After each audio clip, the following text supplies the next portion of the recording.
Welcome to the Michigan State Hockey Hub Weekend Preview, where the Spartans will be taking on the Wolverines, and Friday night's game is the 333rd time these two teams have met. Michigan is holding the advantage 170 to 138 to 24. This Michigan team is super talented, and they have a lot of NHL guys and high draft picks. Right now, they lead the Big Ten in power play and goals per game, 4.33 goals per game, 30% on their power play. One place that they can improve, and where I think the Spartans can get to them this weekend, is on their penalty kill. Their penalty kill is only sitting at 80.6% on this year, and the Spartans have actually improved their power play from last year, where they have 7 goals this year, which has already surpassed last year's total. And one of the big reasons why is Josh Nodler, who centers the first line for the Spartans. He had a couple power play goals last week, and he has just taken a huge step forward, especially with Lewandowski out, who's projected to miss at least tonight and maybe tomorrow night's games as well. I think Nodler is putting the puck on net more, and he's also stronger on the boards. Newcomers Davidson, Loughran, and Middendorf have played really well, and Eric Middendorf is a player that I really like. He's just poised and calm with the puck on his stick, and it's been able to create offense for Michigan State so far this season. And although he only has, I think, 2 goals, they're both game winners, both were clutch, and I think it's just a matter of time before he starts lighting the lamp more. Another player who's really taken a step forward is Christophe Papp. Last year, he was kind of, I'd say, mediocre, wasn't looking too comfortable, looked like he still had a lot of adjustments to make, and this year he looks so much more comfortable. He's slotting in on the second line center role. He's winning a team-high 58% of his faceoffs. Last year, he played 25 games and had 4 assists. So far, he's played 8 games this year and already has 4 assists. Still looking for that first collegiate goal, but the way he's playing right now, I think that goal could be coming sooner rather than later. A couple of other players I wanted to touch on in the forward group are some bottom 6 players, especially Jesse Tucker. I really like what I've seen from Jesse Tucker. He may not fill up the score sheet, but if you all remember Connor Wood and how he played, where he was just everywhere and just pesty as hell to play against, that's kind of what I see from Jesse Tucker. He's physical. He was bumped up a line last weekend with Middendorf out, with Lewandowski out. The lines have not come out yet. It's about 6 o'clock Eastern time. So we'll see where he slots this weekend, but I like what I've seen. Tanner Kelly has provided some energy as well, something that is definitely needed on this bottom 6. Mitchell Matson has played his role really well. He's not going to put up a bunch of points, but he's a big body.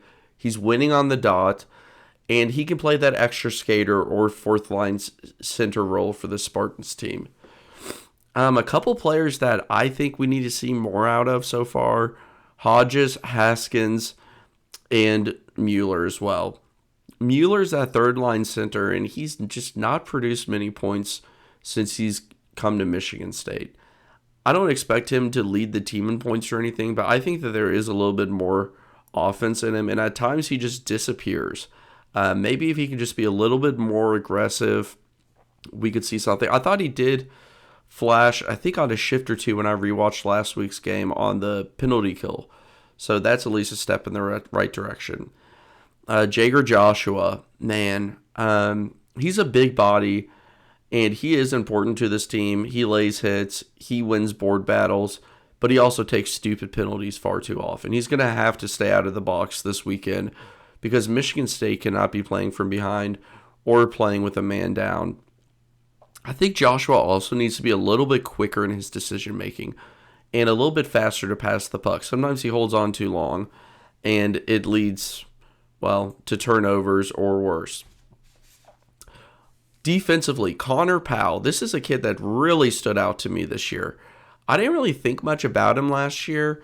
I wasn't sure how much of an impact he'd make this year, but he leads the team in block shots with 17, and his physicality just stands out.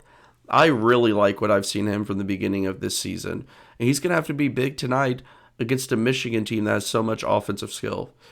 Dennis Cezanne did not have his best weekend last weekend against Ohio State, but there's not a player that I trust more on this team than Cezanne to have a bounce-back weekend against the rivals.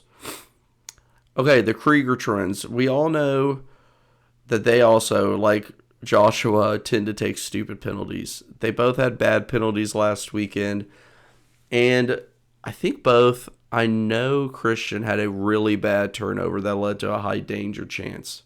So they're really going to have to step up because you know Dayton Cole is going to rely on them to log some big minutes this weekend. And lastly, David Gucciardi. I have liked what I've seen from the freshman, both offensively and defensively, and I just think he's getting better each and every week. To run down the goalies real quick, Drew DeRitter. My gosh. You can't expect anything better than what he's done so far. 942 save percentage last Friday, a 41 save outing to win. I mean, he just stood on his head and just stole that game from Ohio State. They had been splitting the goalie starts. I think after last weekend when DeRitter got both, I think he starts tonight. Like I said, the lineup has not been out, so if you're listening to this afterwards, I'm sorry, but I think he starts tonight at Yost. That's tough to put Pearson right there, but if he plays well tonight, they got to ride the hot hand and start him tomorrow as well. Charleston's had a good start to the season as well, just played in a few games, 93.3%. This tandem's going to steal some games this year for sure. So to wrap up, I wanted to go over some keys to the game and predictions. Keys to the game. Michigan State has to be more efficient with the puck, especially in passing. They had several bad turnovers that led to high scoring chances last week against Ohio State. You cannot do that against Michigan.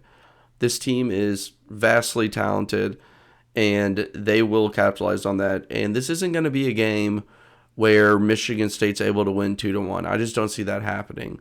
Michigan State gave up a lot of shots to Ohio State.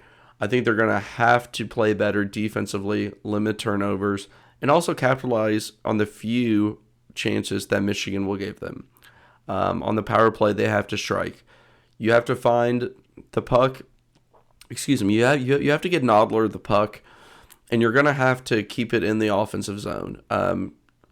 It's been better this year, but there's still times where they turn the puck over and it escapes the zone. And lastly, who's going to generate offense with Lewandowski out? Who's going to step up when the one player that has several years of scoring production is not playing? So we're going to have to see how the Spartans do that. And a prediction, I do think Michigan will sweep. If you can get a split, that's huge. It'll keep you in the same spot in the standings, but Michigan's just a more talented team. Well, I hope that you all enjoyed this. I do this all in one take, so if it's a little bit sloppy, I do apologize. I just enjoy talking Spartan hockey, so we're going to be putting these out. Maybe some game recaps, weekend previews like this. I don't know how often, but when I have time. So please do follow along, and I'll eventually get a better camera and stuff like that. But go green.